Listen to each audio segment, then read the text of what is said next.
this shit. I'm too old for this shit. Tveir á toppnum í samstarfið Rekus á Íslandi. Rekus leigir út skrifstofur og vinnuaðstöðu fyrir bæði einstaklinga og fyrirtæki, stór sem smá. Rekus með 15 starfstöðar á Íslandi og rúmlega 7000 stöðum í 900 borgum og 850 flugvöllum út allan heim. Allt sveigina lausnir og þjónustu Rekus á rekus.is.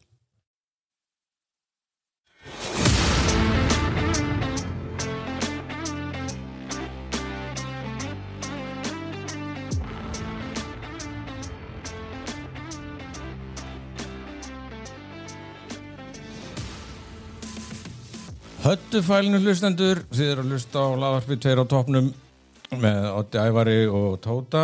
Okkur telst til þetta sé þáttur 120, hashtag 120. Þetta eru tímamót. Tímamót og náttúrulega viku undan vegna þess að þetta annar þáttur þessara viku. Já. Við rúum útsendingu og hefðum á dagskrá mánudaginn og vorum með sérstakann One Battle áttarinn og það. En núna erum við mættir á 50-dagskvöldi með á hefðum tempói. Samt þáttur sem að vera meira að minna lagður undir Alien Earth.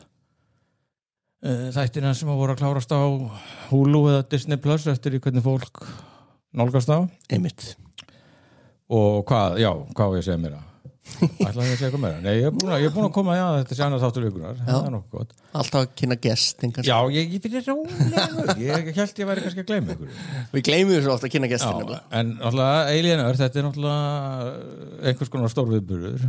Algjörlega. Ég ljósi þess líka bara hvaða franchise hér í gangi. Þannig að við bara hófum saman, ég held að þetta sé bara svona nördalegasti panel sem að við höfum haft. Það að segja 4. maðurinn mætir.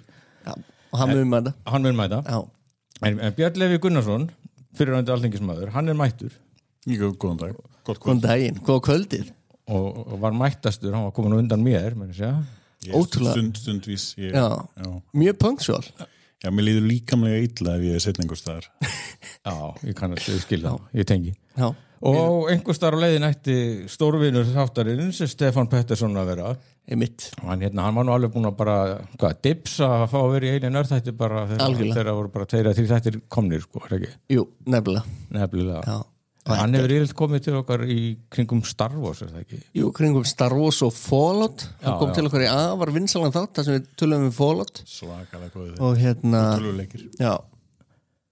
En á meðan við býðum eftir Stefáni og sem hann gamekallinn okkar, hann mikið í Star Warsinu og svo kemur hann í Alien. Já. Þá bara ef ekki að taka hans stöðuna, Björn, ert þú að horfa á eitthvað svona? Já, ég alltaf að glápa á eitthvað. Ég var að sjá í dag það er að koma næsta mynd í Knives Out. Já. Spenntur fyrir henni, það voru ansið skemmtilegar fyrir 2 myndirnar þarna. Já, og hún heitir eitthvað svona ruggluðu nafni. Já, Deadman eitthvað. Já. Hvað, númer 2 hér, Glass Onion. Já. Og maður bara, hvað myndi þetta? Það var svona Knives Out Tale. Já, eitthvað slíkt. Þetta er Wake Up Dead Man. Wake Up Dead Man. Geðvikt. Svo maður nýbúin að sjá Demon Slayer anime þáttaröðina. Já, K-pop. Nei, ég hugsaði líka dóttir mér fekk að horfa á hana náttúrulega líka, sko, en krakkarnir voru að horfa á þessa Demon Slayer þætti og það góðir? Eru ansi góðir bara, ég gera þetta alltaf vel, þessi svona frásagnastíl mjög áhugaverður og sem sagt ég sá að það var að vera auglýsa bíómynd Demon Slayer bíómynd sem fyrsta af 3 sem klára svona þessa seríu.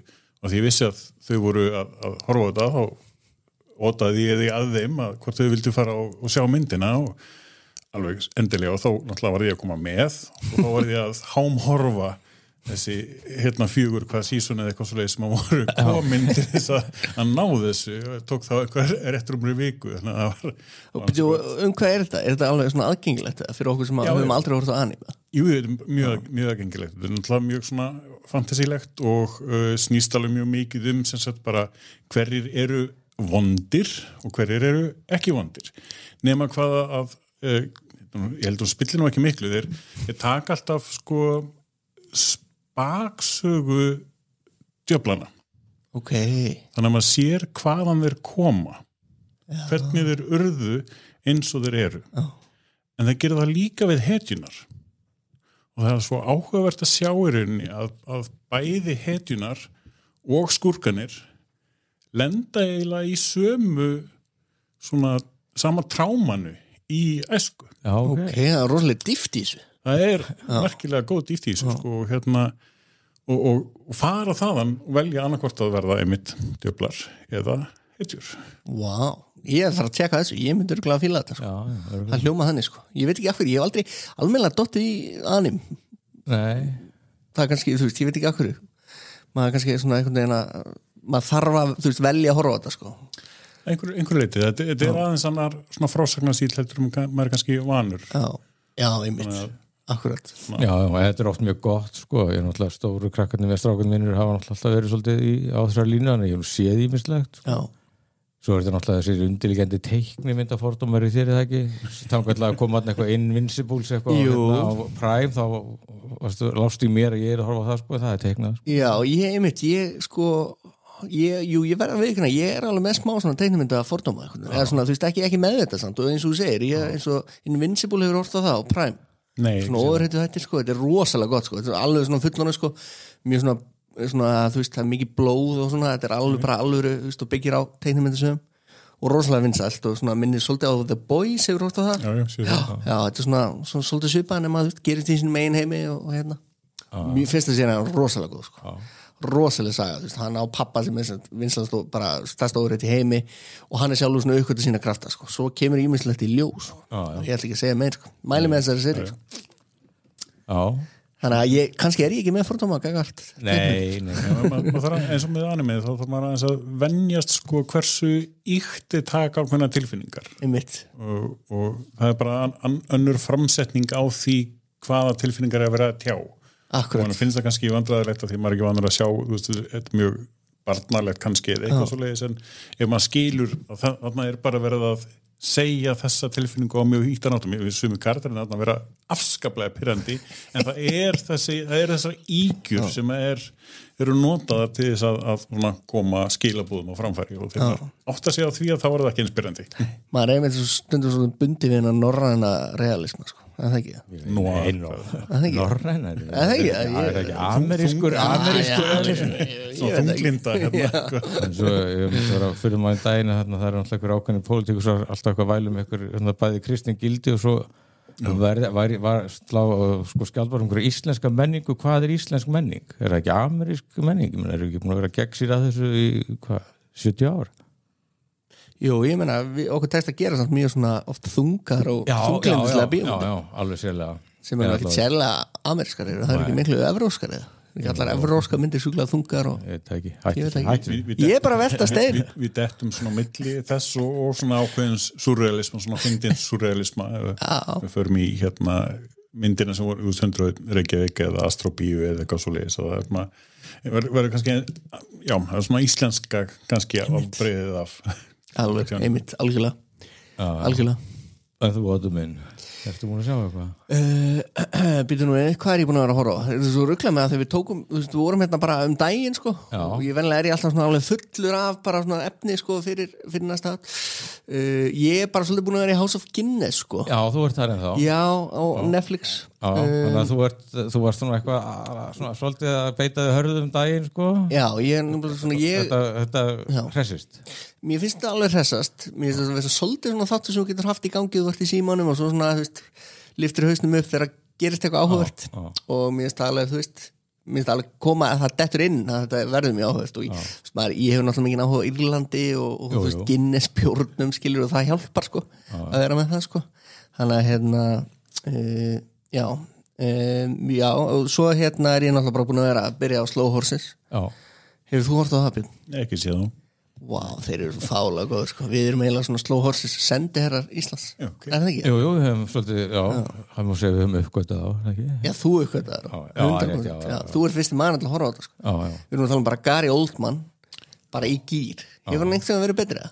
Já, hann er orðinn Sir núna, Sir Gary Oldman. Þar maður alltaf að segja Sir Gary Oldman. Nei, við erum ekki það formule hérna. Ég var svona best, sko, hvað hann Vilhjálmur Prins svona svolítið léttur, sko, þegar hann sagði við hann þegar hann var að setja sverið á axlinu á honum hann þegar hann horfa á Slow Horses þá var hann alltaf að baða hann eða setja hann í sturtu sko. Já, hann sem leikur hann að njósnara sem ekkit eðlilega góður, bara fála góður njósnari en yfir svona reject-deildinni sko, í MI5 nema hvað hann ekkit eðlilega supulur sko. Bara vægast sagt sko. Hann kann að gera allt. Já, hann ótrúlegur sko. Hann best. Ok, þannig að þú ert bara, búið með tvo þætti af þeim tveim sem Já, ég svolítið að svipum slóð sko, sem finnst mér alltaf bara að vera að bíða eins og Gen V sem The Boys hliðaserían, ég er alltaf bara að bíða eftir næsta þætti, sé hún greinlega nýjasti þátturinn kom í gæra þegar svo sé ég alltaf á samfélagsmiðlum mínum, þú veist, fólk byrja að tala um þetta sem er svolítið pirrandi sko. Herru, það er reyndar ein sería sem ég hef ekkert minnst á núna í þáttunum sem ég er búin að vera heldiginn af, ekkert eðlilega hrifinn af. Peacemaker á HBO, HBO Max þú búin að horfa á það? Ég er ekki með HBO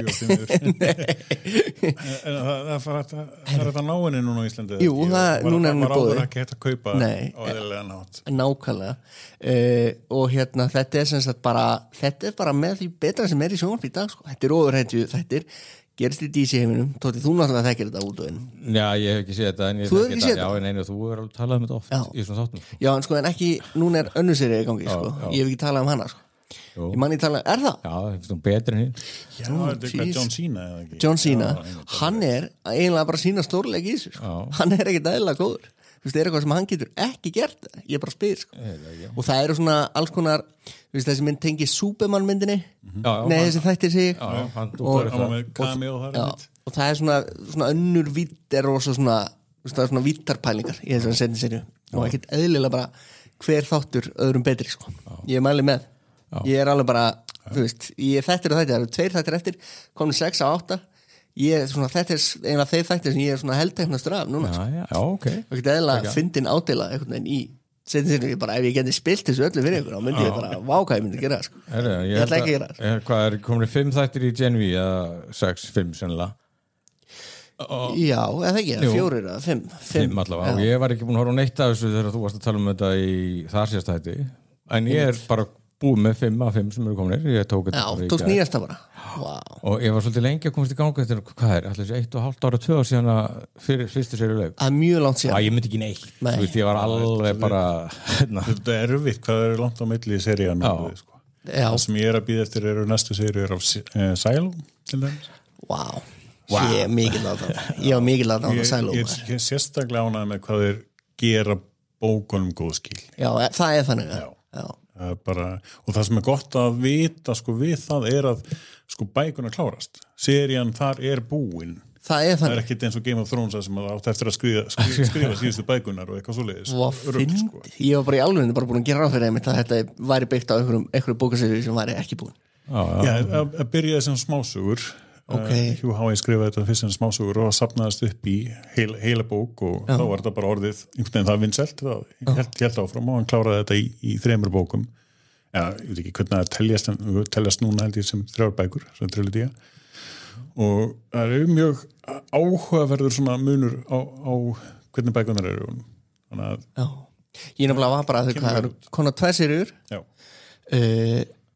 Svo taka held ég Harry Potter á sko síðustu bókina eða þannig að það kom held ég 2 seríur í viðbót til þess að klára svona klassíst Hvað er þetta marga bækur? Það eru 3 bækur og smásögur líka Nei, það byrjuður inn sem smásögur sem að urðu að fyrstu bókinni Ok Ég er sammála, ég er nefnilega bara þegar önnur serið fór að staða því ég var alveg bara, oh my god, núna fyrir þetta eitthvað, þú veist, maður er alltaf með svona Lost aftast í haustum, sko þetta verði eitthvað svona Lost og með Game of Thrones líka eru með þann vanda að það er ekki búið að skrifa endin þegar þið byrja á sögunni það er mjög vond staðir í, sko Já, ef við fyrir mig í nörd kannski á eftir og pælingan á því, verður annað season eða hvernig það er, sko, mér finnst vera vandamáli mitt að þegar það vera að hætta við seríur fram og tilbaka Firefly og ýmislegt svo Firefly það er bara, sko, þegar það verða að skuldbinda sig á því að gera seríu að þá þeirri skuldbindingu að fylgja að það verði klárað og bara 2-3 þættir eða eitthvað slegis við ætlum ekki að halda áfram en það eru klárum við söguna í 2-3 þáttum það er lámar, sko, þetta er náttúrulega ótrúlega algengt orðið hitt, sko, þetta er svo hvað nú er að tala um hvað heita, Santa Clarita Diet þannig að zombie með honum Timothy Olyphant, það endaði bara á cliffhanger og svo bara, ekkert meir, sko bara allir heim Já, nema nú náttúrulega þá hann bara og eitthvað fólk sem að tengdist framleiðslunni og tala sko að reyna að finna annan vettvang til þess að við skuldum einmitt, þetta er fólk sem að allavega veit svona hefur áhuga á þessu verkefni. Já, og náttúrulega vantilega sko hefur skilning á þessu sem þú ert að segja. Við erum búin að sko fjárfesta tíma og jafnvel bara tilfinningar í þætti sem að bara hætta bara. Og þetta bara fanservice. Já, akkurat. Þau náðu að klára Firefly með Serenity myndinni. Já. En samt ekki, þú veist, ekki á fullkomin hátt myndum að segja. Nei, það er oft svolítið fljóta skrift á því líka sko. Já. Ég sá Serenity fyrst áður en svo þættina, það var mjög áhugavert og ég mætti í bíó að sjá Serenity Já, á sínum tíma, já. Ég var svo hissa hvað einhvern veginn mér fannst leikarnir passa vel saman. Já. Ég átti orð þetta við vinn minn og hann bara, það að þið eru búin að leika saman í heilli seríu. Já, skil. En það var gaman að fá þá staðfestingur inn í. Já, akkurat. Já, en allavega þetta Gen V, það tók mig 2-3 þætti bara reyfi bara hvaða persóna var hvað hún hafði gert af sér, en ég er alveg dottin í það, ég er komin aftur í úlingafílingin og farin að rúta með og vorkina þessum menntaskóla krökkum og ofur hitti hæfileikarna sína. Já, ég er rosalega hrifin af þessum heimi sko. Heroes, en ég búið mikið fögnuð af því að Stefán Benson mættur. Stefán, velkomin. Takk fyrir, loksins. Já, komdu fagnandi. Gekkið að sjá þig. Sumleis. Þú langt sem að þú komst til okkar síðast. Já, ég var að reyna að rifja upp í dag. Var ég bara kringum Dún eða eitthvað slíkt eða... Ég held það sko. Já. Ég held þessu svona 50 þættir. Önnur game opera. Já, önnur game opera. Jú. Já, þetta er gamekallin okkar sko. Og Fallout náttúrulega sem er eiginlega game. Nei, það er ekki game. Nei. Þetta voru að tala um Gen V þegar lappaði inn. Já, við vorum að tala um Gen V. Var það partur af Foundation? Herru, ég er ekki byrjaðar á Foundation. Það er alveg geðið þetta ekki. Þeir eru nokkuð góður, jú. Dalda hýr en er það ekki bara sagan líka? Einmitt. Það er líka byggjar á bókum og... Jú. Já. Það er bara Goggi Lucas tekur mikið inspo á Foundations. Já. Það málið? Já, ok, wow. Sko, einmitt, Stefán, við náttúrulega höfum alltaf fengið því að þú er bara ótrúlegur bara, hvað segir maður, fróðleiks brunnur af alls konar dóti. Eins og Fallout-þátturinn, fengum Stefán að tala um okkur um Fallout. Það er bara einn af okkur vinsælustu þáttum. Það er bara, þessi þáttu bara hlustendur hætti ekki að hlusta á. Skiljum ekki því, svona er ennþá að tikka sko. Hann er ennþá að tikka. Enda var ég þar. Já. Þú veist garanterar vinsældir hérna sko. Heyrðu, nefnum við þá að fara að snúa okkur að máluna. Er það ekki bara? Sko, þetta, fólk sér það náttúrulega ekki en óttur sem tala um að ég kem náttúrulega undirbúinn. Alltaf. Og ég er með eitthvað 30 útprentaða blaðsíður af punktum og glósum í sambandi þessu seríu. Vinklandir eru margir. Það er rosalega velgert. Já, ég bara vona að ég þurfi ekki að flesta gegnum þetta allt saman, sko. Já, minnum bara á þetta gamla, þú veist, við tölum bara um þetta hispislaust bara fyrir hlustendur sem að, ég veit ekki, vilja fóra að spilla eitthvað. Já, þá bara fólk á, þeir sem að þekkja okkur hérna vita að það verður að taka sénsinn eða bíða, sko. Já, eða bíða, eða taka sénsinn. Það er engar viðvaranir. Nei, við erum ekki mikið í því, sko. Það er bara, hún er alltaf bara þá ein. Já, þetta er viðvörunin. Ég veit ekki, er þetta ekki bara góð stefna að gera þetta svona? Jú. Það er annars sem maður alltaf að hugsa eitthvað svona, býttu nú við, hvernig, ég má ekki segja það. Þetta er ekki bein útsending og þannig að þú getur hitt að pásu, farðu að horta á þáttinn og komið aftur. Einmitt, já, það er málið, nákvæmlega málið. Hættir í línunni í dagskrá. Já, ég líka náttúrulega bara bókmyndafræði dropout og ég nálgast þetta allt fræðilega og það er ekki hægt að tala fræðilega um hluti nema og talir hluti allar sko. Hárrétt. Ég veit ekki hvort að ég hef sagt frá episkasta spoiler sem ég hef nokkuð tímann gert sko í fréttablaðinu. Nei, ég veit ekki. Hvað heit episode 3? Revenge of the Sith. Já, heldur betur. Já, þegar hún var að þetta í bíó þá sett ég svona bara lítinn endalsk á bíó síðan fréttablaðinu. Þáttu 6? Já, nei, 3. Já, episode 3 hérna, Revenge of the Sith. Í príkvelunum. Já, 2005, Hayden og... Já, og þá setti ég að nú er loksins komið að Obi-Wan hakki Anakin í spað og dembunum hann í hraungríti eitthvað bla bla. Það hringdi eitthvað gaur, alveg bandsjóðandi vitlaus og ég segi, hvað er að þér maður? Þetta vita allir. En hann bent mér að þetta verið aldrei komið fram í neitt mynd, sko. Ég pínu spiltu, sko, á nöfnunum á þessu myndina því að það kom einhvern tímann, sem sagt, af myndina voru allar rong nefndar, það væri réttara já, það var svolítið gott mím eða hvað þetta heitir Þetta var nefnilega mjög gott. Þetta var bara þeir skiptu öllu nöfnum. Mér langar svo að muna hvernig ég gera ég man það ekki. Nú er þetta allt í graut. Já, nú er þetta allt í graut, sko. Já, en hérna, Alien Earth, þetta er náttúrulega sko sjónvarsþættir 8 og hvað, prequel forleikur af Alien bálkinu sem náttúrulega er svo stór ef maður teljum sérstaklega með Alien og Predator drastlið með sko og það er alltaf bundan einhverja væntinga við þetta en hérna sko, þurfum við þegar maður heyrði þetta væri að koma á svona, þurfum við þetta og það var nýbúin að sjá hérna Alien Romulus með Oddi í bíó og svona, já, ok en hvað fannst ykkur? Mér fannst þetta mjög gaman sko. Já Mér fannst þetta eiga mjög vel við sko gervigrindarþróunina þessa daga. Já. Það var þar sem að einhvern veginn maður kveitið aldrei á. Já. Þetta er áhugavert í þeim tengslum. Já, og líka sko þetta með hvað þetta gerist, hvað er þetta 2000 og eitthvað 2120 Já, 2120 Þetta gerist 10 árum áður en að 2 árum áður en að fyrsta Aliens Já, áður en að Sigourney fyrir í Nostromo Nei, það er að heiminum ekki sko stjórna það sko, þetta eru fyrirtæki 5 alltaf tala sko, fyrirtæki 5 sko, fyrir mér til að putta býtu Google, Amazon Meta teknir er svona 7 Þannig að, og það, þetta svona alveg talar beint inn í náttúrulega samtíman þannig sko svo náttúrulega kannski, það var alveg verið gegnum gangu til stefi þessu alveg frá bara Alien 79 að hérna, sko hvort er meiri villen í myndunum kapitalismin eða xenomorfin sko, þetta er alltaf hérna, ógeðslegt fyrirtæki sem er að hérna krukka í þessu og hérna virðir mannslíf náttúrulega einskís. Akkurat. En þetta er svona, já, ég átti vonu að þetta geti aldrei orðið með eitthvað svona miðlungstótt en þetta bara, ég er mjög ánægð með þetta, frábært. Ég er bara sammála, ég held þetta er einmitt cash grab eða eitthvað, ég held það, en svo bara var þetta einmitt það sjónvarsefni að þú vorum að tala um Peacemaker á hann, ég var að tala um það Stefán hvað ég var fálega hrifin af Peacemaker seríu 2. Ég dýrka Peacemaker, ég er ára aðra seríu. Er það ekki? Ertu ekki hrifin? Já. Það er bara, þú veist, Alien Earth var svona súsir, maður er með svona marga seríur í gangi, sérstaklega maður er með svona kvikmyndahlaðar þá er maður alltaf að horfa á eitthvað og ég var alveg bara, Alien Earth bara algjörlega tók mig sko, ég byrjaði að horfa þegar voru hvað, svona 5 þætti komnir eða eitthvað leis, vá, hvað geðu þetta geta bara gleypt þetta sko, bara allt saman sko. Gæsahúðin sko, Aliens gæsahúðin kom alveg sko. Sérstaklega 50 þátturinn. 50 þátturinn er náttúrulega, hann stendur einn og sér sko, ég hef nú sagt það hérna áður. Fólk sem vill ekki horfa á þetta er fíl út í þetta, það verður að horfa samt á 50 þáttir sko, sem er alveg bara stuttmynd.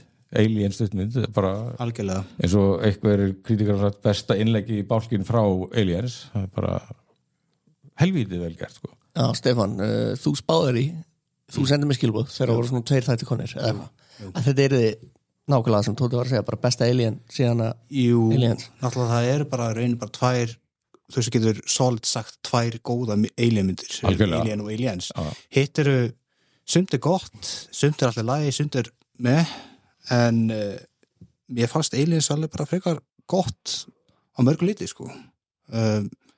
Ég tek margt undir það sem Björn Lífi sagði hér með þemuna bak við þetta með þetta post-kapitalisma samfélag sem er hana og gerfugrindina þetta út og það var það sem mér fannst mest ánægð með seríuna var að hvernig hún þættinir lögðu mikla áherslu á ekki xenomorfin sko, þetta xenomorfin var bara auka karakter í svona, þetta var aðalega bara þessum þetta corporate gerfugreindar fyrirtæki sem eiga bara heiminn, stýra heiminum frá 5 fyrirtæki stýra jörðinni og hvernig þann hvað heitir hann? Cavalier, já. Það er bara eitthvað Elon Musk á styrum og hann heldur hann sé bara guð í byrjun þáttarins sko en hvernig hann þróast í sérinu er bara sérumræfni en jú, ég bara var mjög ánægð hvernig þættinu þróist og þróast þetta mennskuna, gerfugrindina og það var svo margt sem spilaði inn í gegnum seríuna, hvernig personur voru og þróist gegnum seríuna. Já, algjörlega og mér varst bara, ég hef sagt það áður við Tóta bara svona strax í upphæð þegar eins og ég var að segja, ég er búin að horfa mikið af seríum í einu og ég var til dæmis að horfa á King and Conqueror á sama tíma og ég var að horfa á þessa seríu og við vorum að tala því og Tóti bara ég svo þakkláttur eins og í þessari seríu bara hvernig svona heimurinn, þú veist, það er bara hann einhvern veginn lagður upp fyrir mann strax bara strax í fyrsta atrið þeir eru að tala þarna í genskipinu þú veist, jörðina og hvernig þetta og þú veist, maður fara að vita þetta bara strax á þess að, þú veist, þetta sé einhvern veginn mat og onimann, sko. Algjörlega, og ég tek undir með, þú veist, bara svona fyrsti þáttinu var bara, þú veist, þú dast inn í heiminn bara svona og þarna, þú veist, þú fæst að, þú veist, það er eins og í þessum heimi, það hefur bara verið eitthvað stöðnun á 8. og 9. ártunum og síðan er bara tæknin og menningin hefur bara fest á ákveðin leiti þar, sko. Bæði og, það var nefnilega það sem var svona áhugaveru kontrast þegar maður sá, sko, tæknina í gameskipinu, allt í tökkunum og svo framvegis, annars og í gamla myndunum og svo þú kemur til jarðarinnar og þá eru snertiskjáirnir og svo framvegis en alltaf skipin eru búin að vera á þessari áratuga ferðalegi og líka, þar tækni munurinn aðeins svona sýndur Já, líka Nostromo skipið í fyrstu ilminni á að vera eitthvað bara gamalt skip með gamalt tækni og búin að vera í áratuga ferðalegi ég sá einmitt svona vangaveltur það nefnilega hvernig það var svona ákveðin ósvöruð spurning bara úr fyrstu ilminsmyndinu af hverju var einhverju svona kargóskipi beint að þessari plánetu því svarað í þessari seríu af því að það var sérstakur leiðungur sendur það þetta skip sem lendir á jörðinni þeim mistókst að hafa stjórn á því og redda því með því að senda kargóskip sem bara senda þarna sem bara blue collar verkamenn bara nefnilega, því að þetta er ekki pólitísk skip í rauninni eins og vísindaskipið og það allir að reyna að stela öllu frá því þannig að beina þér þá sem sagt einhverjum bara námumunum sem að myndi þá bara koma með aftur þessar hættulegu veru til Algjörlega, þetta svona þess að þætti virka bara eins og Rogue One fyrir Star Wars bara svona Rogue One útskýrði hvernig gallin á Death Star var til, þarna svona útskýra bara svona, af hverju var fyrirtækið Weyland-Yutani vissi á þessu tungli sem var LV-426 og af hverju var svona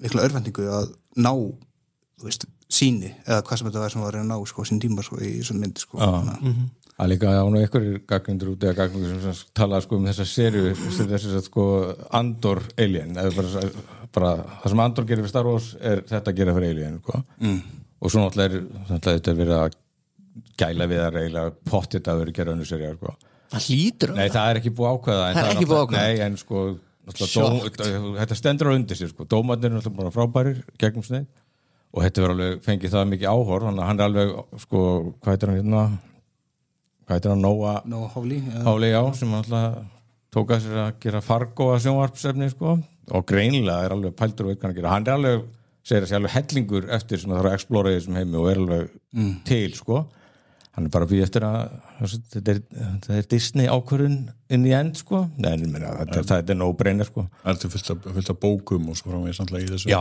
myndasögum og öllum fjandanum Ég hef sagt að ég mynd farið verkfall til lífi eða kemur hvernig serið Mér svona miðað hvernig serið enda ég bara, nei, ég þarf að það serið það er svo mikið eftir og þetta er alveg helviti gott og þá er líka að vera að gælfi myndi þá enda þannig að þetta endar korteri fyrir sem sagt Alien eins og Rogue One endaði sem sagt bara 10 mínútum áður en að New Hope byrjaði Ég las einhvers það því að í 4. myndinni Alien Resurrection manni hvort þessi díliði síns eða eitthvað annað dæmi það sem þetta er réttuskatt það sem var þess að þið lendu á jörðinni lengst í framtíðinu og það kom lögðu í eigði hvort að það mun fara ekki að þanga en það samt passar ekki með Aliens svona upprunatrið þar sem maður sér jörðina og allt er rosalega gangandi en það er samt nefnilega þetta er alveg áverður punktur allir fyrst segjum þáttunum þá Ice Age Continental Drift teiknumyndin er svolítið áberandi merkingabær bara það staðfist hann að Ice Age er kanon í einu heiminu Já og líka að því að þetta er þarna sískinni það er Wendy sem var náttúrulega hybridið badsál í fullandi líkama og líffræðilegi bróðurinnar þau sem sagt hann heldur náttúrulega sér dáinn svo byrtst hún í þessari Wendy en kenslin liggja í því sko að þau eru eitthvað að djóka með einhverjar senur að setningar úr Ice Age Continental Drift og þá er til fyrsta lagi þá sem sagt, vitum við það að Ice Age það legendary að þetta ennþá bara hot thing eftir 100 og eitthvað ár sko nákvæmlega, eiginlega og svo líka vel það fyrir að Fox á þetta held ég allt bæði sko Disney á Fox og Fox á Ice Age sko þannig að ekkert leifisvesen en þá af hverju taka sko fjórðu myndina sko veist, ég er ekki sem ég sé þessa mynd sko ég var alltaf að fara með eitthvað börnunum mínum á Ice Age sko mann að fyrstu 2 voru helviti góða sko en af hverju þessi þá verðum að því þetta hint sko mögulega Continental Drift því að Ice Age Continental Drift endar á því að það eitthvað plöturrek og það þarna eitthvað dýr þarna sem þurfa að finna sér ný heimkynna því að heimkynna eru ónýtt eins og jörðin mun verða eftir smá tíma sko Wow, þetta dýp Já, ég meina af hverju Ice Age Continental Drift í þessum þáttum það hlýtur að vera eitthvað meira á baku það Þetta helviti dýp en líka sko að þetta hefur svo auðvelt að klúra þessu alveg þannig að maður hefur bara alveg come on, bara en hann náttúrulega sko fer þarna mjög skynsamlega þetta er náttúrulega ekki eitthvað það er ekki verið að hjakka í að endurtaka hann breytir svolítið til Sam og James Cameron gerir náttúrulega hann stendur fram fyrir að gera framhald af Alien hvernig og ég fylgja þess eftir og bara gera eitthvað allt annað spennu trillir en ekki hryllingsmynd sko og líka með xenomorfin þetta er náttúrulega eitthvað besta skrýmsli kvikmyndasögunar þetta er fullkomna morðmaskina hvað þetta er sko ef að það hefði verið í öllum 8 þátturum eitthvað sendir sko þá hefði þetta orðið leiðilegt sko þá bara hendina bara glæsilegu nýju skrýmsli sérstaklega augnaskrimsli það var algjör stjarna í þessu þáttum fannst mér þetta augnaskrimsli og sko xenomorfin sparaður en samt fekk maður allt sem maður ætlast til að fá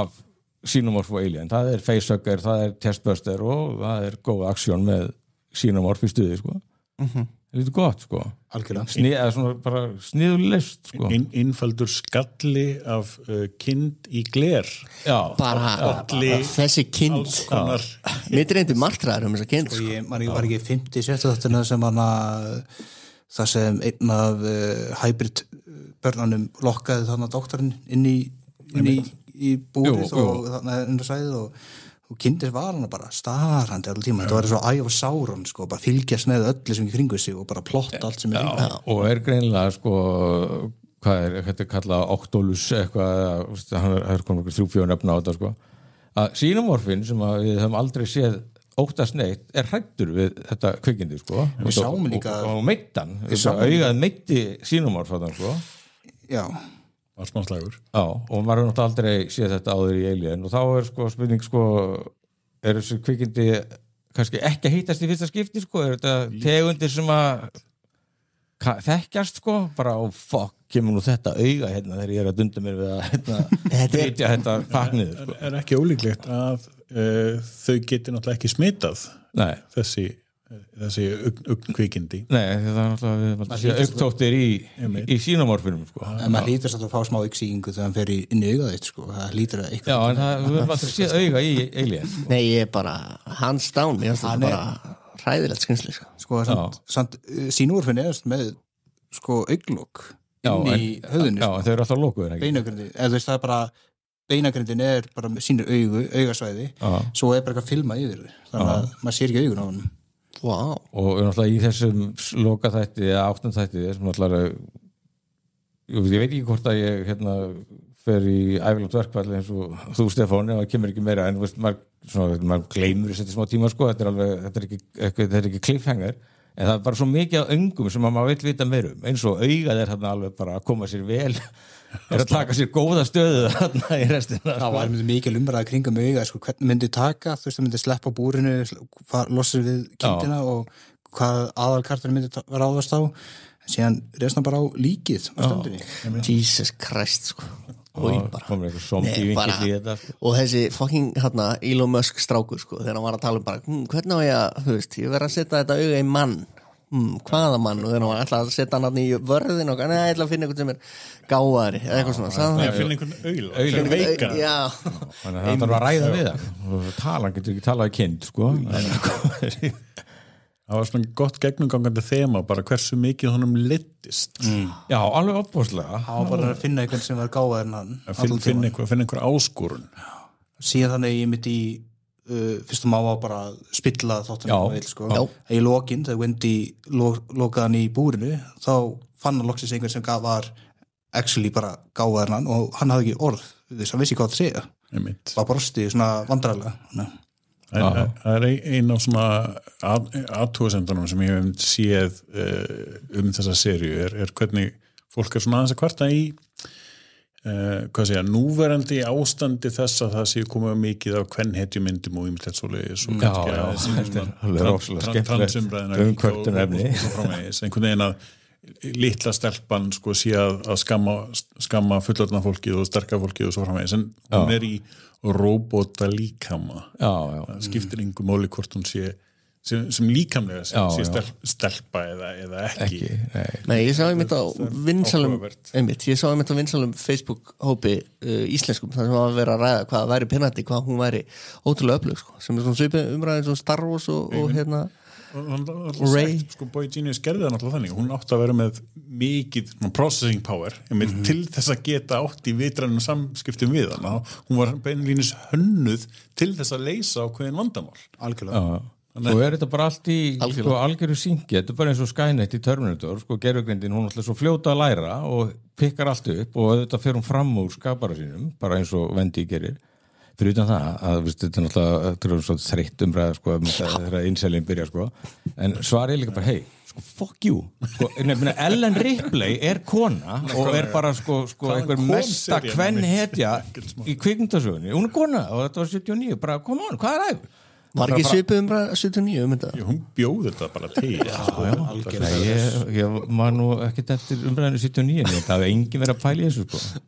En svo hefur bara alltaf verið að tala um það lengi eftir sko, hafa alltaf svona myndir með sterkum konum með sér Long Kiss Goodnight með Tina Davis, frábær mynd það er flopp alltaf sko, og alltaf að tala um að það er bara Sigourney Weaver bara eina konan sem hefur einhvern veginn leyfi til þess að vera harðau sko, það er alltaf bara út af Alien Tóku pínu í Terminator samt? Já, algjörlega fyrir utan alltaf að Ridley Scott alltaf bara frekar mjög mikið feminísku leikstöru og alltaf Ripley upphaflega kallmaður sko, Scott breytir mjög gáðuleg og svona töff breyting sko algjörlega en svona hún náttúrulega komin líka hún hún svo ógeðslega klára, hún bara demigod eða semigod þarna í endanum, hún Wendy hún stjórnum bara með bara The Force fór algjörlega umfram væntingum hjá honum Boy Calverier Pétur Pan að hannaðana bara sem bara einmitt svona hybrid svona hvað barn í Android líkama, vélmennar líkama nær síðan læra á tækni umfram bara allt saman en síðan nær náttúrulega að tengjast við geimveruna sko, sínúrfinn að svipum hættu og drottningar að gera í Aliens Akkurat þannig að drottningin segi og það var þarna, þessi punktu sko með að hún bara talar við sínumorfinn fyrst fannst mér þetta bara ekki alveg gott og mér finnst að taka ógn úr þetta var big, þetta var stór ákvörðun Já, en samt alveg, það var byrjað að föndra við þetta í henni mjög svo höttuðu Alien Resurrection 97 þar líka komin þessi pæling með sko svona hybrid drottning sko, þegar Sigourney Weaver í Alien 3 það er alltaf genatenging og hún gengur með vantalega drottningu sko og skynjar það en líka því að Alienin vildi ekki drepa Sigourney Weaver í Alien 3 þegar þau vissi að hún gengi með drottningu sko hluti af þeim og þetta náttúrulega verið að taka þetta lengra en það er alveg búið að sá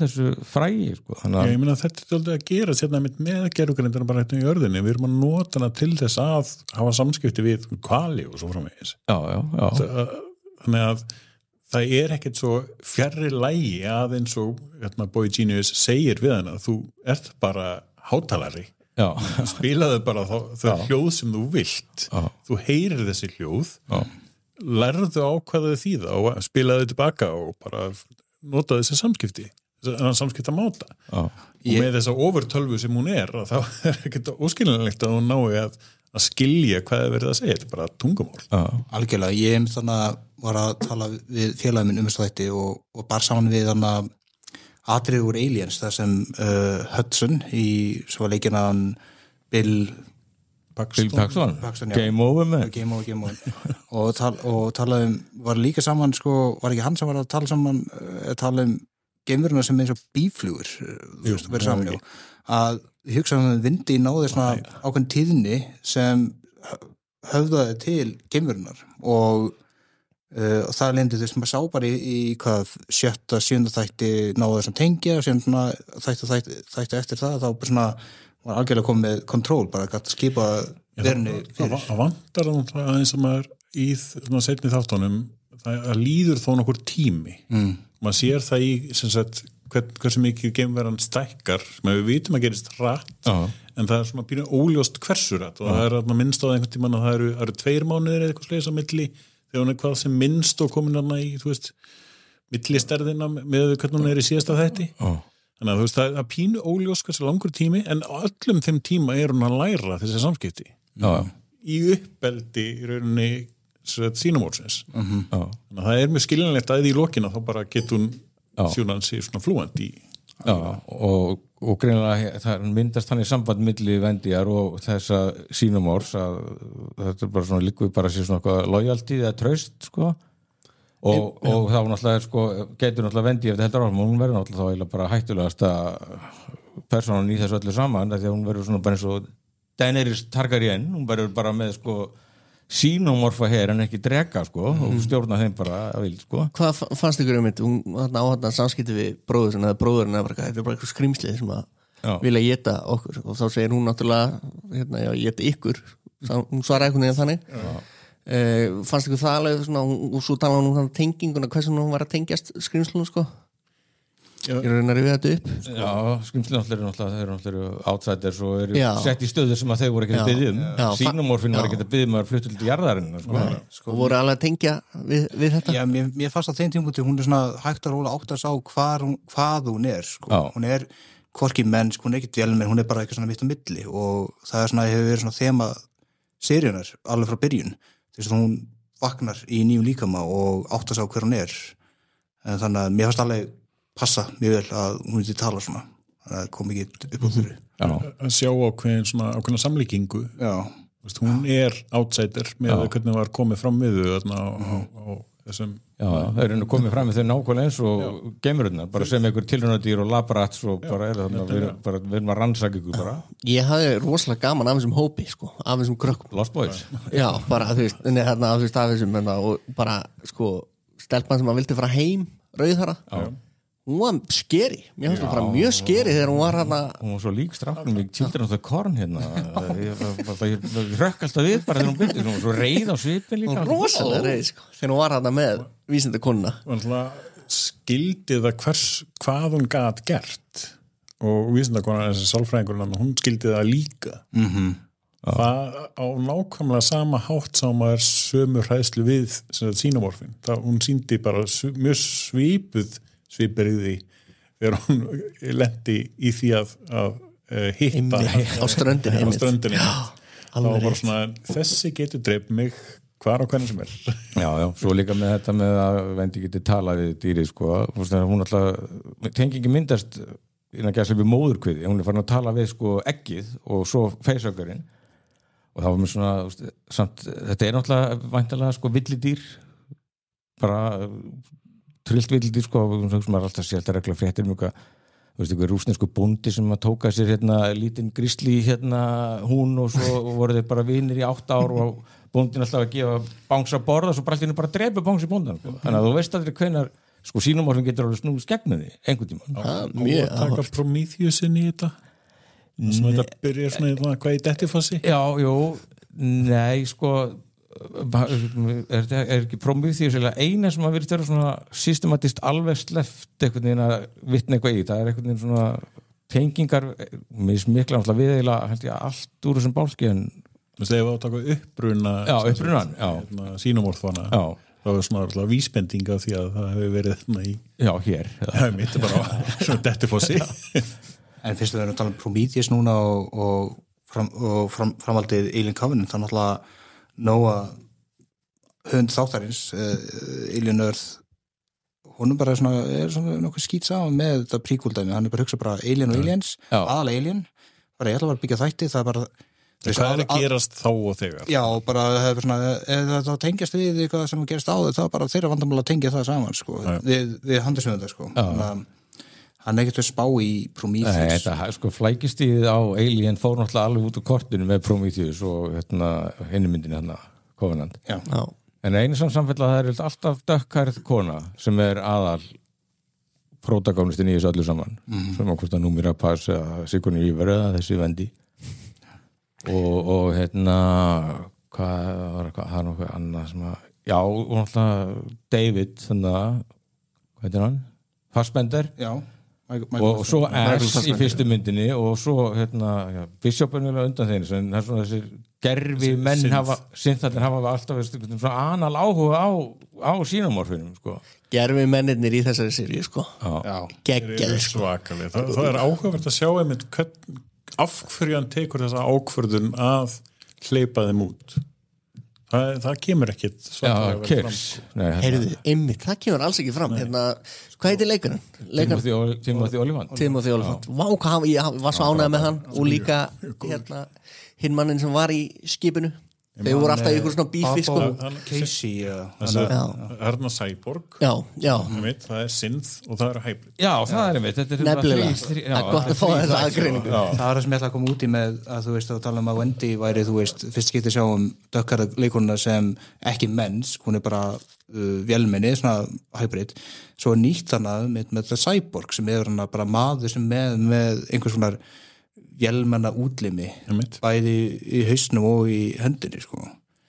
Var með þetta kló í hendinni svo mér finnst það var skemmtilegt við Tinging sko því að hann Genius Boy væri sem Peter Pan og þá væri þú veist gaurinn sko Morrow væri Inspector Gadget sko, já, Captain Claw, það er rétt væri reyna að lokka strákana sko og vera eitthvað betri en mér fannst einmitt hann að sko ég tólkaði þannig þegar hann var að hleypa að því mest nota benið tímið að geggjaði sáttunni sko hann var útráður það var að hjálpa þeim að flýja þetta með hann var bara að spila eitthvað fjórða vita skák við Morrow og reyna að fá hann til sín og fá xenomorfin í endina þá var bara að sjá eitthvað svona ef ég fylgja þessu planið þá myndi það ganga upp og svo gekk þetta upp var þá xenomorfin krokodílinn já það er vorum við bara að horfa á endurgerða Petri Pan já þetta er geggjum spurning á þessari eyju skilur við það er helviti góð spurning tengingarnir er náttúrulega hansi margar sko.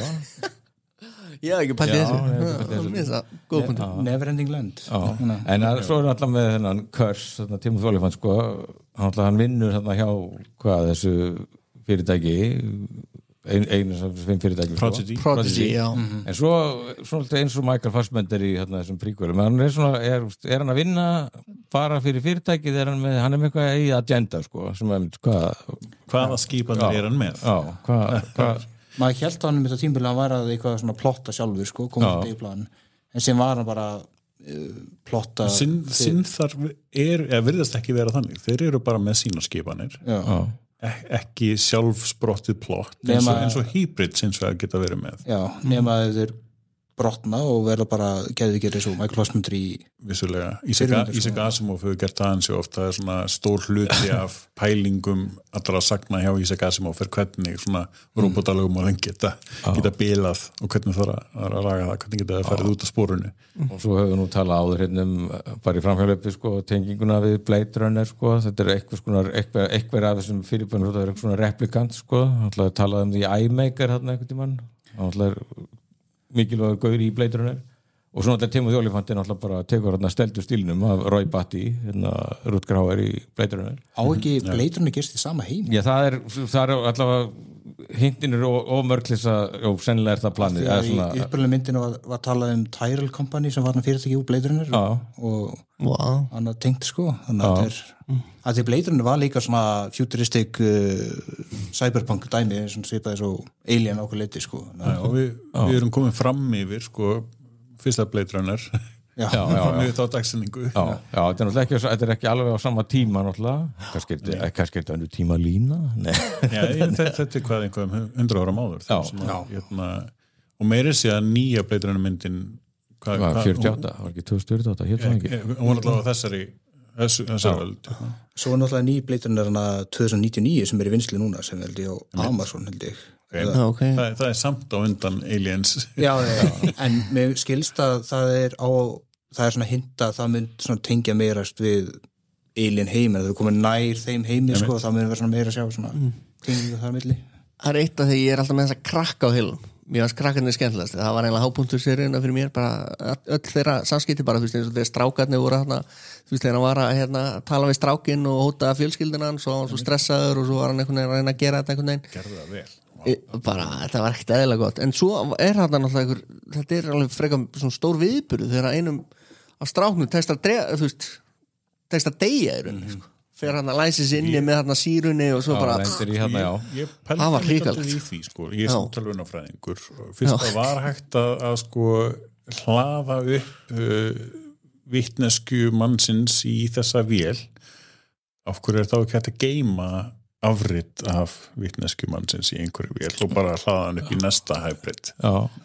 Var ekki sætt að útskýta í þættinu, þú veist, svona, eigum við ekki bara að koppi af honum og bara, það er ómikið vinna ok, þá bara, missi ég nokkra triljónir þarna, sko, það er bara þess að var bara, ef að vitneskan kemst fyrir í einnig svona vél, ég veit ekki, þú veist og þetta var alveg ræðileg fyrir hópinn að komast að þessu og Wendy og félag bara, hann Þetta var líka splatter döðdagi þegar hann oft var illa sko Lance Henriksen var nú rifin í 20 Aliens sko og svona en þetta var svona overkill alveg á strákgreiði Þetta er líka bara svona aðdragandinn að þessu sko þetta var svo vel gert maður var alveg bara allan tíma Fyrsta þættinum hefur fóruð í Renaissance herbergið í turninum Aliens sem fóru þangað inn og náki sem var að skrýða hálfur Þetta var alveg What is happening? Var það ekki með braskan heim? What is happening over here? We're having a party Þetta var bara klassist dæmi bara eat the rich dæmi sko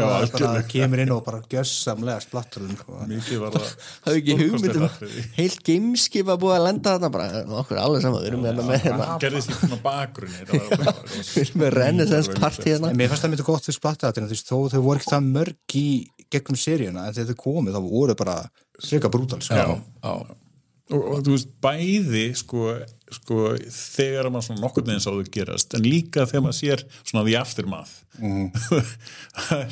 það er mjög vel svona útsetti mitt hvað gerðist og þú þarf bara að púsla saman öllum hreyfingunum Ég meina með hugsa með sínumorfin sem að þau voru að tala svona drápsel og það er ákveð svona dýraleg eðli á sínumorfinum þetta er vera sem finnst auðvitað gaman að drepa og leika sér að bútsa, slátra fólki þannig að bráðinni þannig að það er ákveðin listamaður sem bara málar veggina rauða með blóði og svona í svona lórinu allavega eftir þess að gerst hinga til að þá sko tekur sínumorfin svona einkenni þess sem að þann elst upp í þannig að við erum með þarna pred-alien sem er í svona allavega töluleikanum og svo framvegis svona hundasínumorf alien það er með sínumorf sem að hefur þá tekið yfir svona predator og sliðis þeir eru öðruvísi það er áhugavert að sjá að þú veist að ef þetta er manns sínumorfin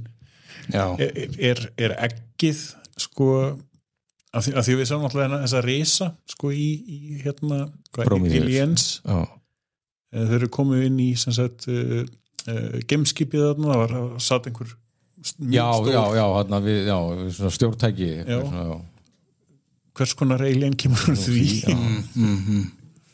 algjörlega, það var eitthvað svona uppræðlega teikning á fyrstu Prometheus myndri þannig sem hétt þá Alien Engineers það átti að vera eitthvað svona handrit það sem átti að sjá svona engineer útgáðan af geimverðinu sem var bara eitthvað risastór sínumorf í rauninni sko sem var miklu hættulegur en venjulegur sínumorf Þetta er sem sagt birtingamynd þess hvernig maðurinn er og hans versta kannski martröð þá er það alveg mjög áhugavert og ég held að það hefur tekist mjög vel Eigi eitthvað svona uppáhaldsatriði þáttunum og uppáhaldspersona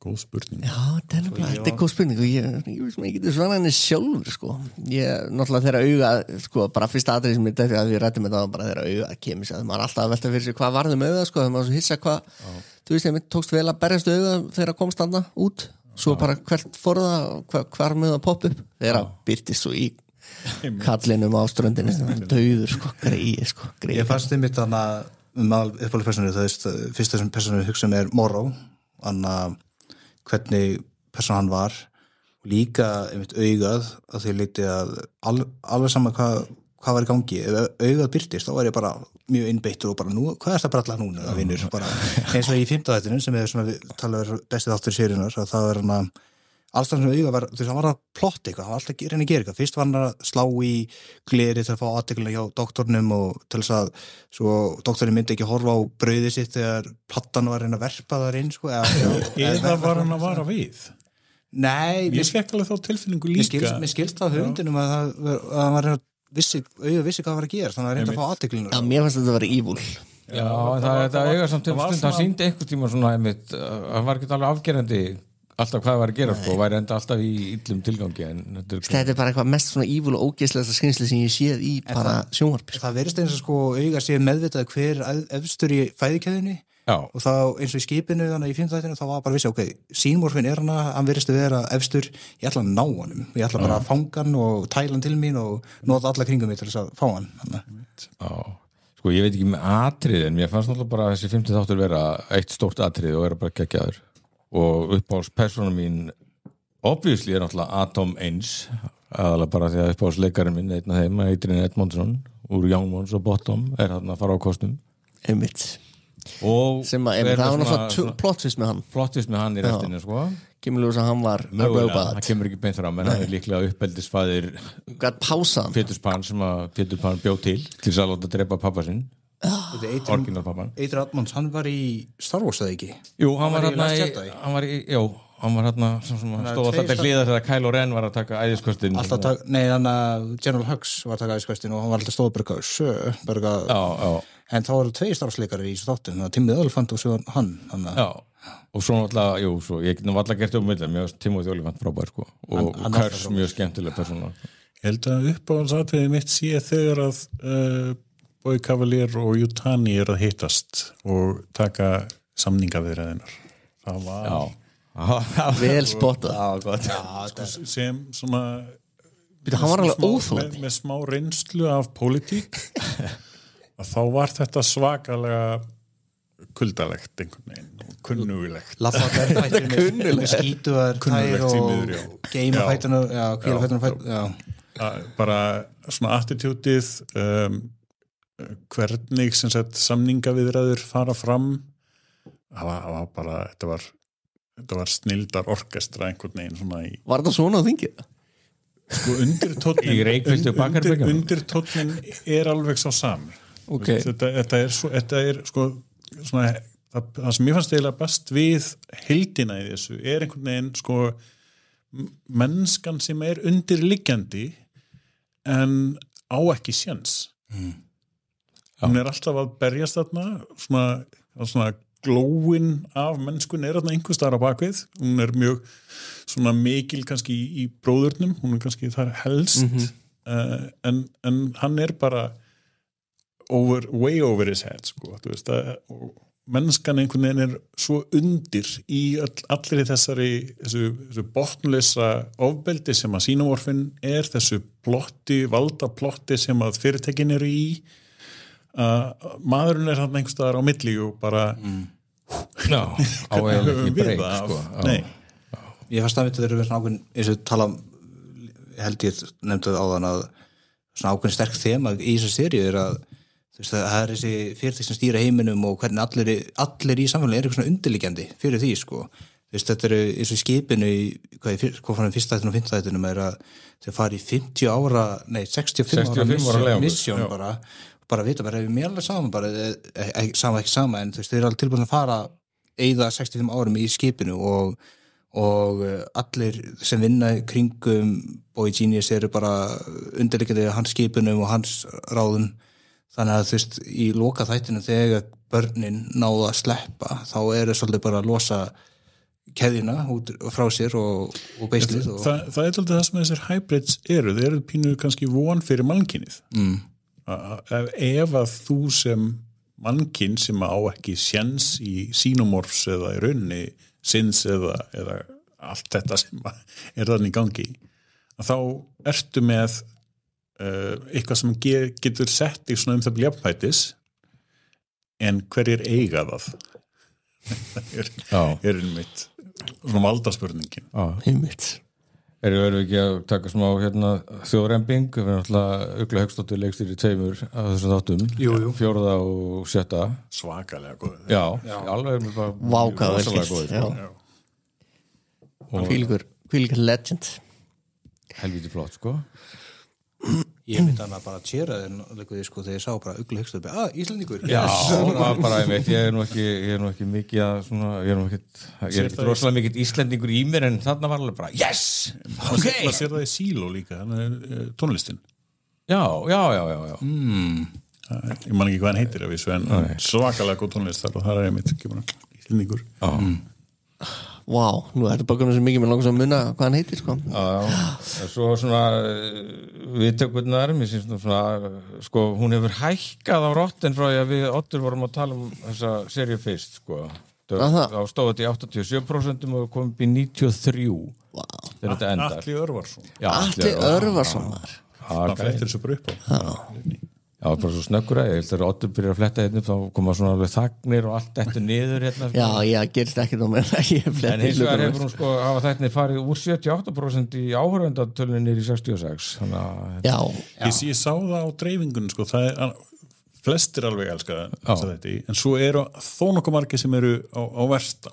Já heitir skona heit sko það er kona þarna í að hlutverki sko það hafi nefnilega þessi áhrif í svona núverandi svona pólitíska umhverfi að fólk einhvern veginn hvernhetju þú veist hvernhetjufóbía en þetta er robot fyrir utan það sko Ég fannst þeim þannig til að lesa umræðinu kringu sem þætti hjá áhorfendum bara víðar á Reddit og svo leysa þá þarna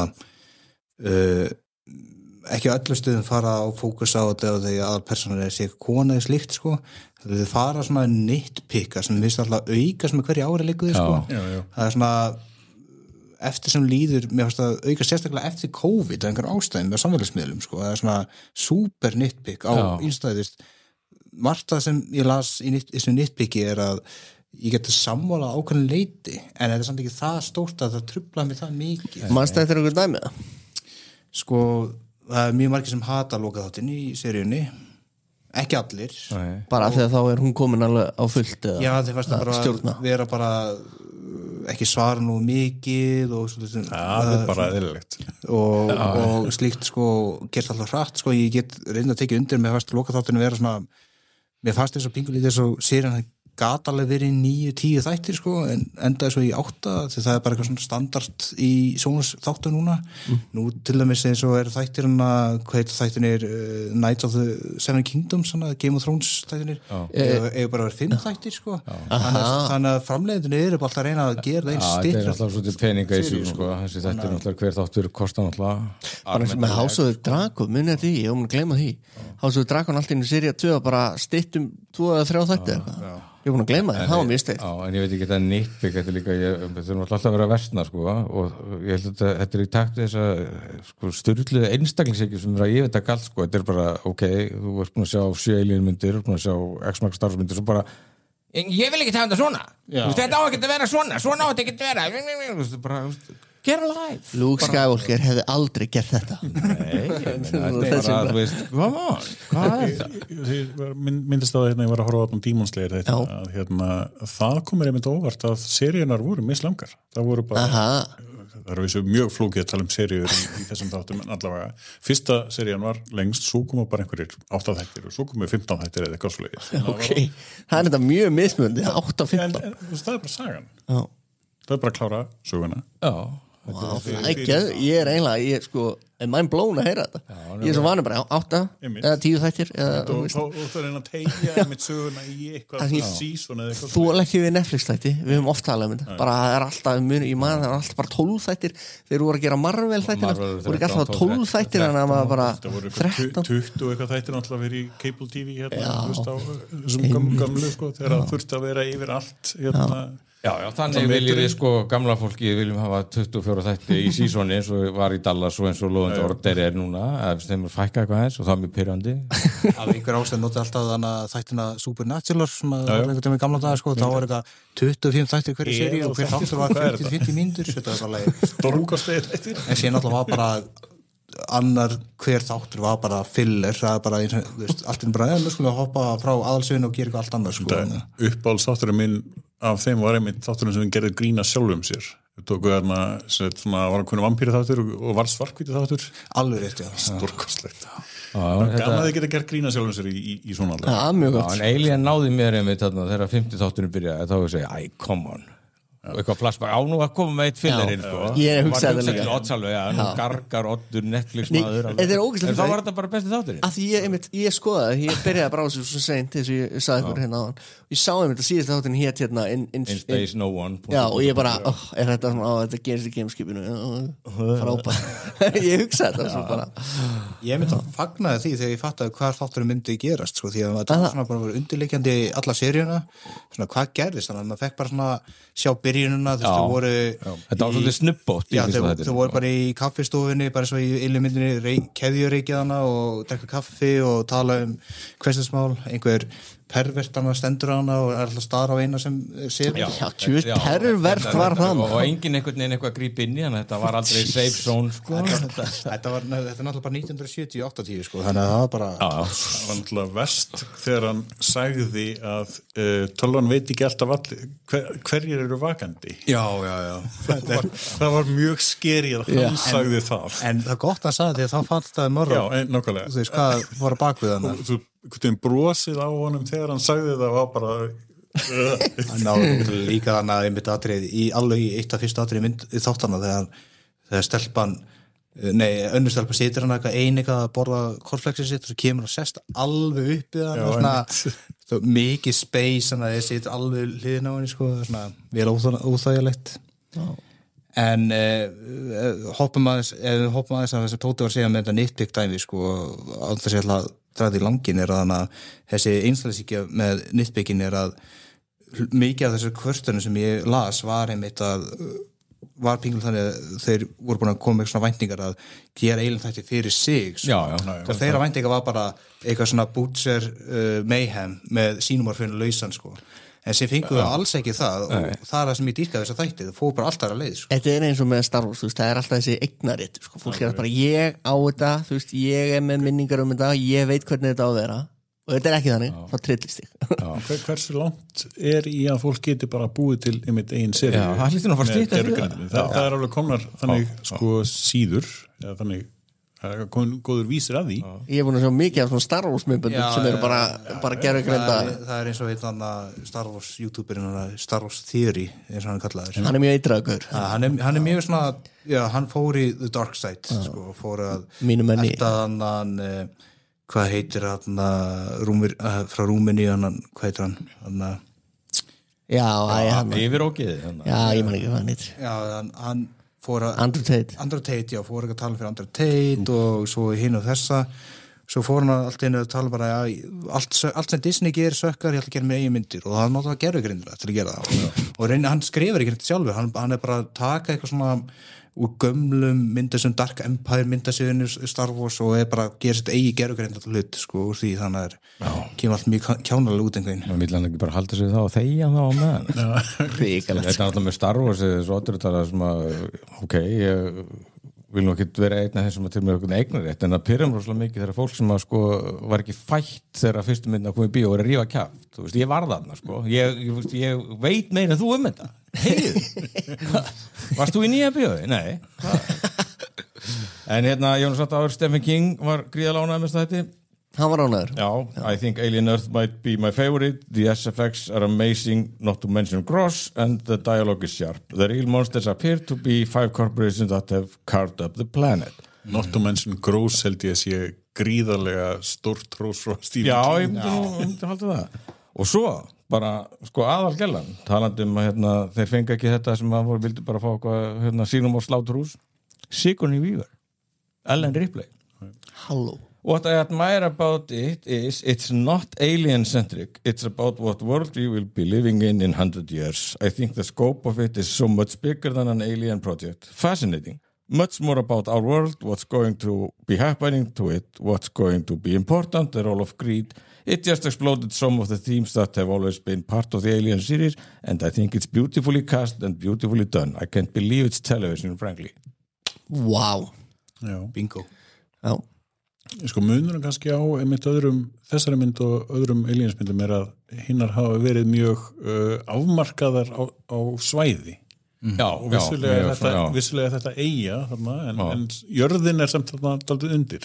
Já. Ég held að þau komist upp með að ekki tala ástandið á jörðinni þegar þætti gerast á jörðinni sko. Bara því að maður fær bara svona hints hvernig jörðin virkar gegnum myndinar en þarna gerast þættin á jörðinni og þá var svona þurfum við eiginlega að vita hvað Já, og líka þarna þetta er ekki svona þessi klaustrofóbísku þrengsl sem hafa alltaf verið og þarna líka við erum aldrei þessi sínumorfin aðtamnas í dagsbyrtu áður sko. Það er svolítið bara svo ok, Dracula þóli sól núna hvað að gera en svo líka hitt sko þegar þú ert alltaf í skugganum af Alien og Alien svo ætlar alltaf að það bara engjast í þessum skugga þegar hina myndin hafi allar einhvern veginn verið þannig alltaf verið að reyna einhvern veginn sko þarna hann bara fer bara í aðra átt gerir bara eitthvað gerir sér degi fjórðamyndin svona náði aðeins svona smá húmor svona smá cartoon svona feeling frakk hún það er eitthvað heit á hana sem hvað þá er hún alltaf klón hún er inn að Ripley 8 eða eitthvað árætna frakkarnir sem að gerðu Delicatessen og City of Lost Children sem að leikstur í fyndi gaurar sko Mér fannst það með þannig atrið að þú varst að tala hana skugga og það dót sko það fór alltaf að hugsa hefði að fyrsta skipt maður sér sínmorfuna bara í dagbyrtu einhverju bara í náttúrunni vera bara bara spóka sér bara klifur í trjám hoppa hana eins og Predator úr trjánum og Já, það var einn sinna hérna sem að, ok, erum við að reffa Predator Ég hugsaði líka Nei, þetta verður með ráðum gert, sko, alveg klárlega Það var búist ykkur að bláum geisla, sko, og koma úr trjánum Já, þarna bara Schwarzenegger Já, og þetta var dauð að færi fyrir nýttbygg Býttu, hvað? Sínamorfin á að geta verið í björtu Hvað, okkur, þetta var aldrei verið svona Þetta er bara lélegt En svo er spurning, af hverju er hann ekki svartur? Já, þetta var eitthvað litbriðið þarna. Ég var mikið að hugsa það. Já, það var alltaf þegar við sáum 2 sínumorfa í þáttunni. Eitt sem var bara fættist á eðlum hætti, eðlum bara sem við þekkjum, bara faceokkinn kemur út. Síðan þarna þessi næsti, sko, hann fór hana aðeins öðru leið. Það var bara fyrsta skiptið að sjáum faceokkarinn opnast upp bara og Já, þau sótt hann ekki svo bara fósturinn tekinu upp og settur í vatn og fósturinn fór í lungna við vorum bróðun sem er alltaf almennskur sko. Hvort að það hefur ekki haft áhrif á hvernig hann lítur út því hann var svona smá brún með smá svona eitthvað far í andlitinu Er þetta svona camouflage eða eitthvað þínlít? Já, ég maður leika pælir ekki því sko. Þannig bara elst upp eða verður líkari því umhverju sem hann er í Gæti verið sko því að við sjáum yfirleitt sínumorfin vera til í geimnum hann er bara verið svartu, bara eins og geimurinn í myrkri en þarna er hann bara í jörðinu og bara svona, ég ætla að vera eins og jörðinu og vera bara brún svo þegar hann moltar eða steg eins og krabbi breytir hann nýtt Já, pottjett Mér finnst það líklegt Verður grætt næst var eins og skóurinn Hvað sér áttu minn?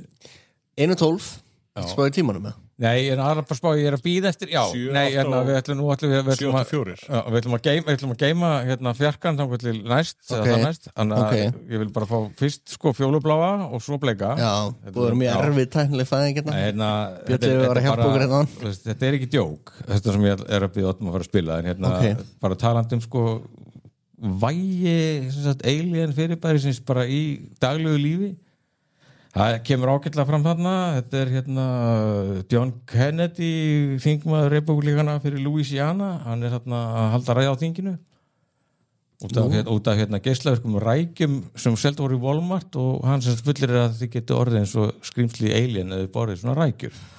Þetta er ekki grín og þessi maður er alveg óskyldur JFK, bara því sé hætti laga þetta er einhver aðri Kennedy en já, fjólblott. Mr. President, this is a photograph of the alien from the movie Alien. This is what you could end up looking like if you eat some of the raw, frozen shrimp being sent to the United States by other countries. Það ekkert annað. Já, svo skulum við leiðum að klára þetta. If you eat it, how could you end up looking like the alien in the Alien? Because the shrimp was radioactive. I kid you not. Ég ekki að djóka. I kid you not. I kid you not. En það tengist því sem vorum að tala um áðan náttúrulega að alienin eru komin frá mönnum þau eru við Já. Ef þú ert það sem þú borðar að Þá endar við svona, já.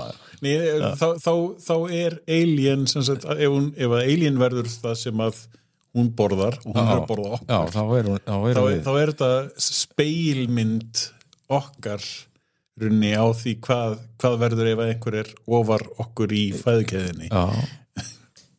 Þú býst í þessu, sko.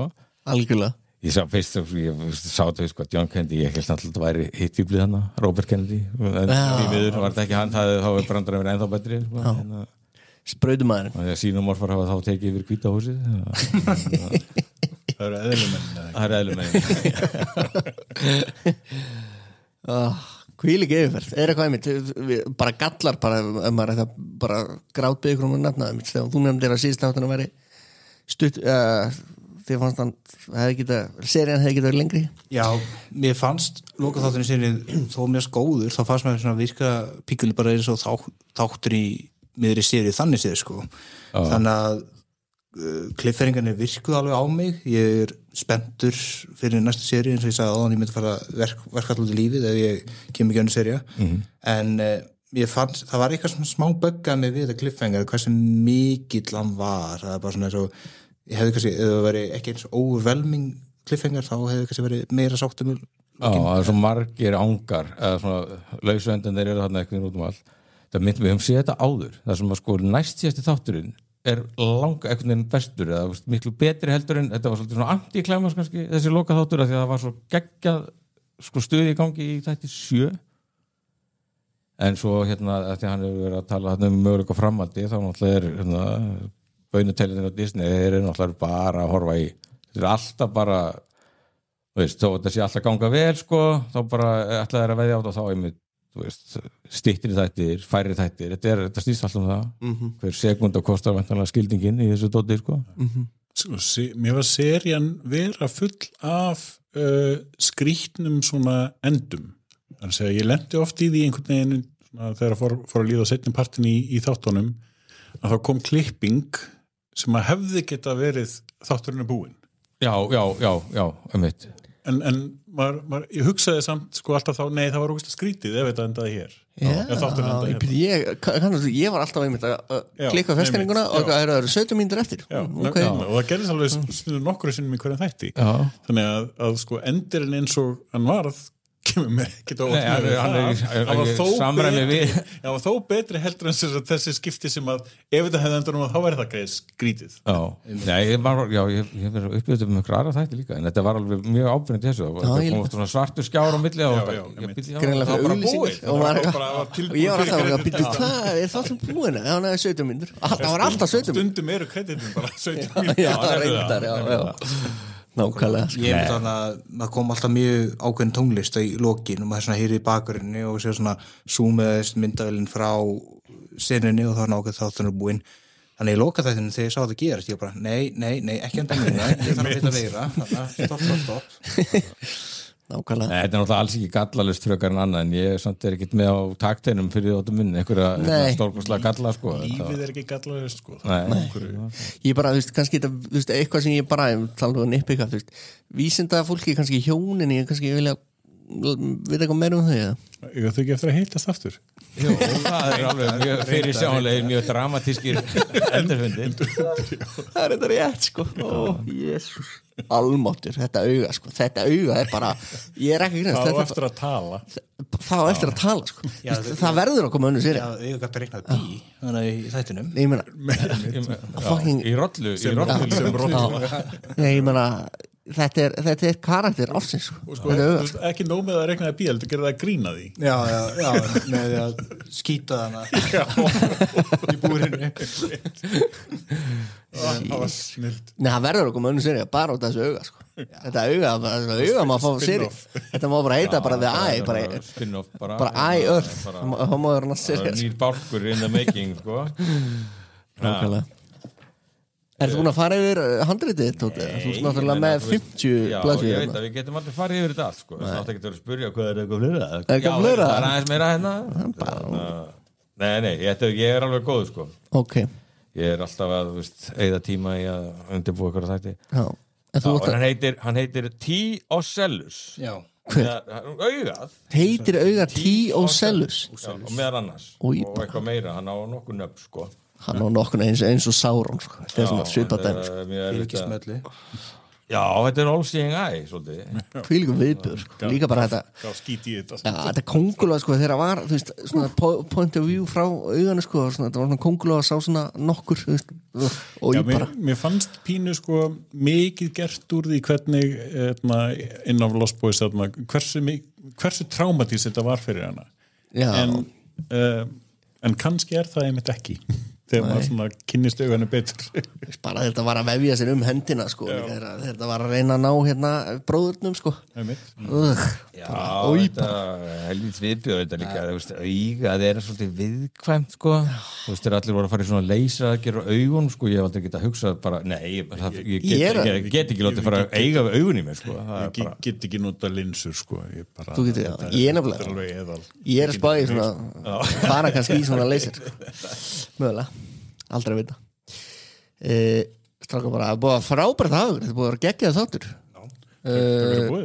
ég er bara miklu frekar sko Tóti viltu hérna ég er svo miklu ágráð þessum blöðum sko nú er Tóti að fletta blöðunum mjög hratt skoða punkta og það er ritgerðir og hver einasta ég að taka mynda þessum bunga og setja þú verður eiginlega að gera sko allt í leiðskil það er að skanna þetta að fylgja transkrift þegar það setur tengil og hérna lætur á Google Docs einmitt setja PDF hérna nei, ég bara er rosalega lukkulegur með hennar þátt og finnst bara frábært að við hefum nú að tróða 2 þáttum inn í eina viku og svona stórvirki eins og One Battle After Another og Alien Earth það við hérna komið stað sko gali sko svo fáum við ykkur aftur stráka þegar Alien Earth 2 kemur eftir 5 ár já það var líka svona einn góður punktur sem hann Nóa hérna sagði í sambandi framhaldshugmyndi sko að þetta hann er meðvitaður um að þetta þolir ekkert langa bið það verður að hugsa hratt og bregðast hratt við og fara strax í gang sko hann veit þetta sem við vorum að tala Björn líka þessi bið sko það er ekki hægt að bjóða mann endalist upp á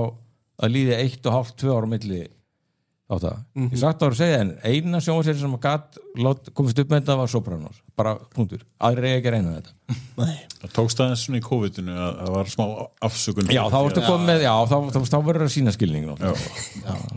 En mér finnst nóg að við erum bara réttum maður réttum stað. Hann veit nákvæmlega hvað hann gerir. Já, og hann er alveg með greinlega, hann er með eitthvað starra masterplan. Hann nær alveg tilfinningunni á þessum heimi, sko. Þessi future retro tækni sko, þessi stóri klikk-takkar sko sem maður getur bara hlusta á þetta bara sem white noise sko líka við sko á kvöldin bara